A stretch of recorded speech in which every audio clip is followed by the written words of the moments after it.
Right then, so we're making a bed. So the first step is actually to make the bed frame. I'm going to be using the construction lumber, i.e. pine, to make the frame itself. So let's head to the miter station. Thanks to the capacity of this Evolution sliding miter saw, I can cut both boards at the same time. Speeds up the process and makes the cut more accurate.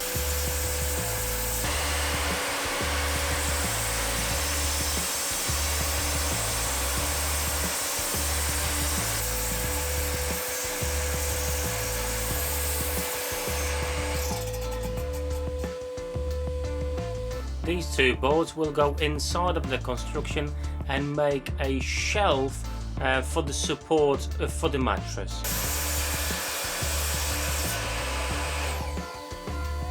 These shorter pieces will be the legs of the frame. As you can see, I've set up a stop block to make the job a lot easier and quicker. In total, obviously, we need 4 of them.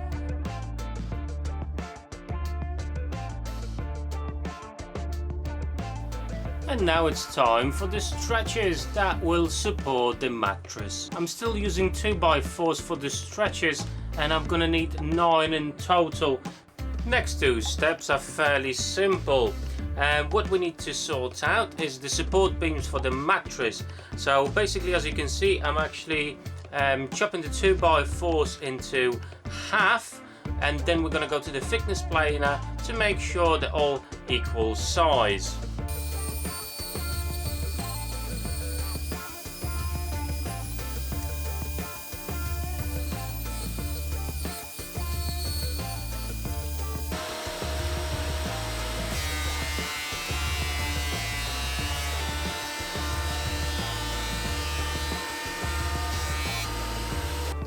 And the final process before we put the frame of the bed together is give it a nice sand, all the pieces with grit 100 and then grit 150. And now it's time to put the frame together. So what am I doing here?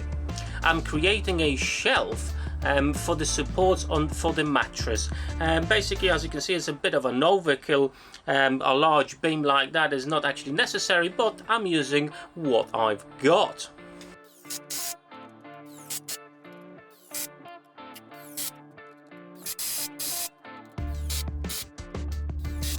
And now it's time to arrange the feet for the frame.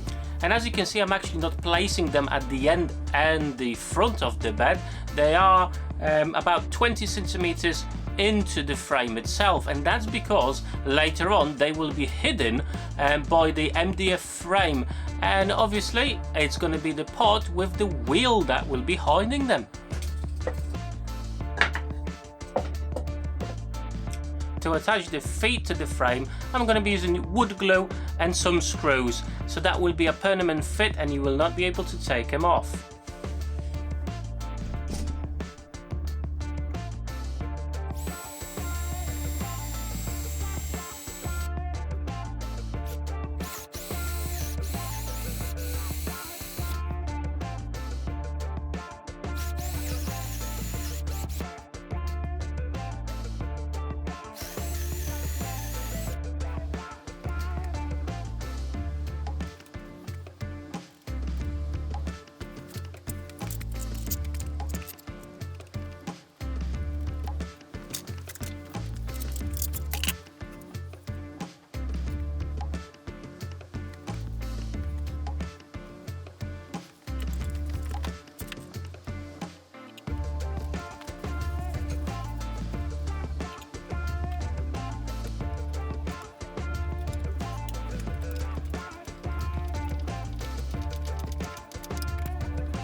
With this bed, I need to be able to actually disassemble it and take it, wherever I want. If I'm going to move houses, or if I just want to get rid of the bed and hide it in the attic, I need to be able to take this bed apart. Therefore, this side beam will be detachable. You can use normal screws, which would be absolutely fine. Trouble is with them, when you screw in once and unscrew them, then the joint is not as strong as it was. Therefore, I'm going to be using these special screws. I will leave a link to those in the description of the video, and you will also need this special drill bit with a countersink.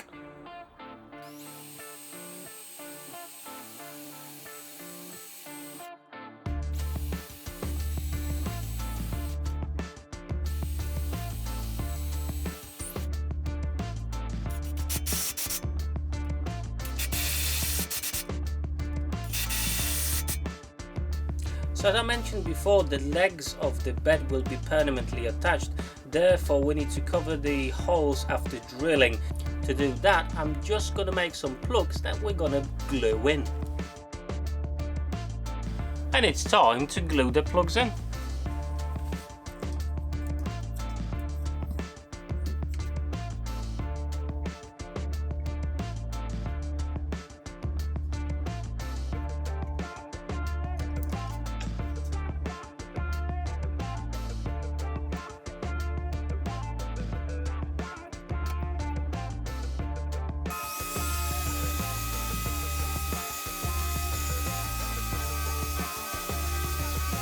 And the next stage is just to secure the whole frame from any moisture, anything like that. I'm going to be using a spray lacquer to do so. Obviously the frame itself and the beams that go across the bed as well.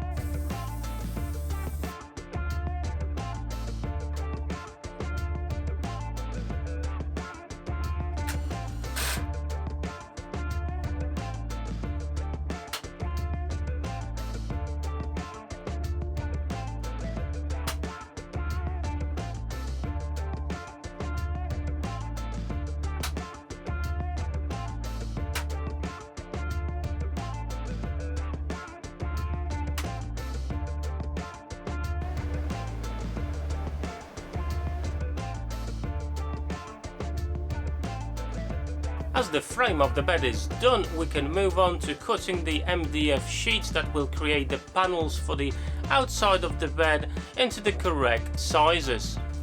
When cutting MDF, always make sure to wear a mask.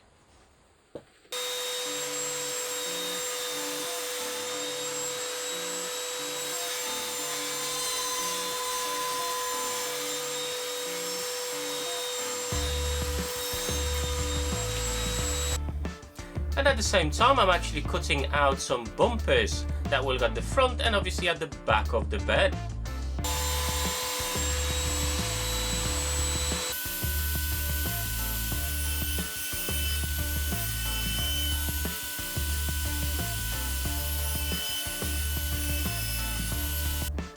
As you can see, I've clamped both of the sides together. It's easy that way to actually cut out the pattern and you don't have to transfer it or mess around doing it twice.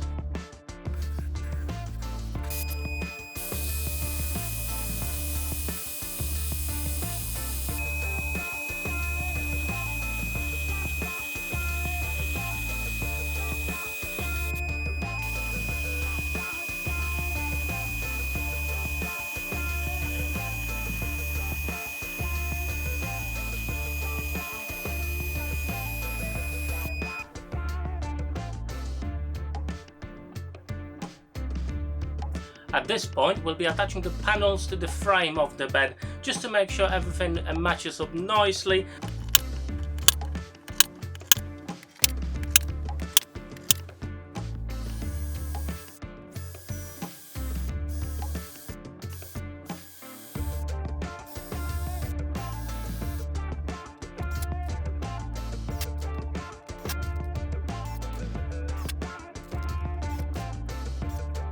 And as you can see, everything fitted nicely together to my great surprise, because there's always some issues, but this time it's all perfect. So the next step is deassemble the whole thing and paint the panels. First of all, we need to prepare them for painting. So I've sanded them down to 180 grit. Then as you can see, I'm rubbing them with a damp cloth just to get rid of all the dust particles. After that, we'll be using the MDF primer from Crown. We'll go with 2 coats with light sanding in between of right up to 240, and then we'll be ready for the paint. As the paint is drying on the panels, it's actually time to sort out some bumpers for the car. We're going to have 2 smaller pieces at the front and 1 larger at the back. As you can see, I'm using my bandsaw to give a nice round over shape at the ends of the bumpers.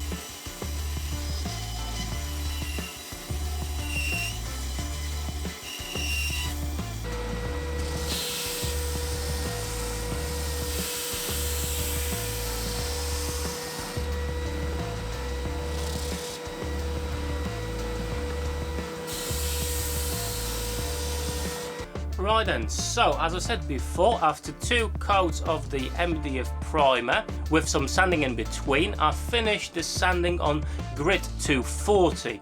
And now it's time to apply the main paint. Depending on how it's going to go, I think 2 or 3 coats should be enough, obviously with sanding in between. Okay then, so now it's time to transfer the design of the wheels onto the sides of the bed. I have to say, this is such a stressful step in this build. I've made a fairly complicated design for the wheels, but obviously, you know, it will give it a better look. Hopefully, fingers crossed, it will come out all right. Obviously, have a look at my process if you've got something better, a better idea, because I have to say it's very stressful and prone to, you know, mistakes what I'm going to be doing. So if you've got a better idea, please let me know down in the comments, just for future if I'm going to be making another one of these. It would be awesome to actually know your processes and your ways of working. But have a look what I'm doing. So as you can see, I've secured all of the bed. Obviously I'm going to be spraying the design on.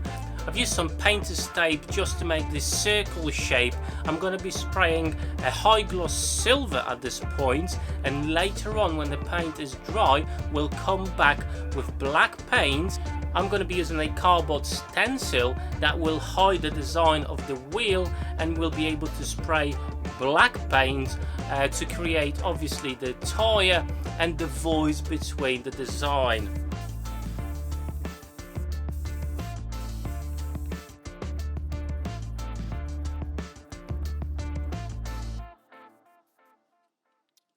And one of the last things we're going to spray on now is the doors.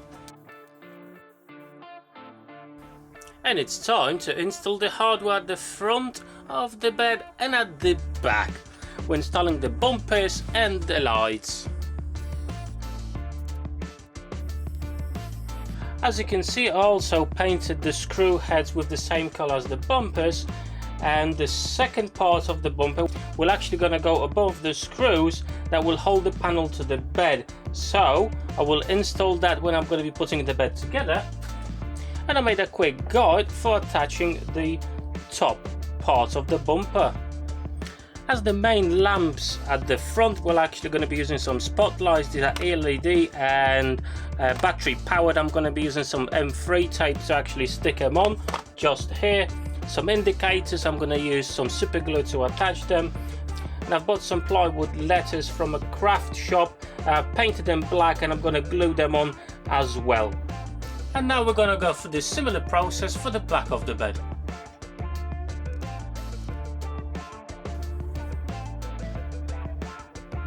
As in the first instance, the bumper will actually go over the screwing holes for the main panel, so we'll attach it later.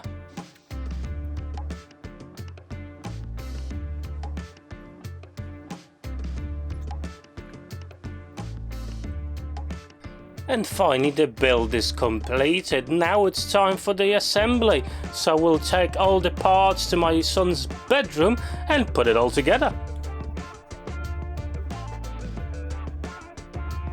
And it's time to assemble the bed. So let's crack on with it.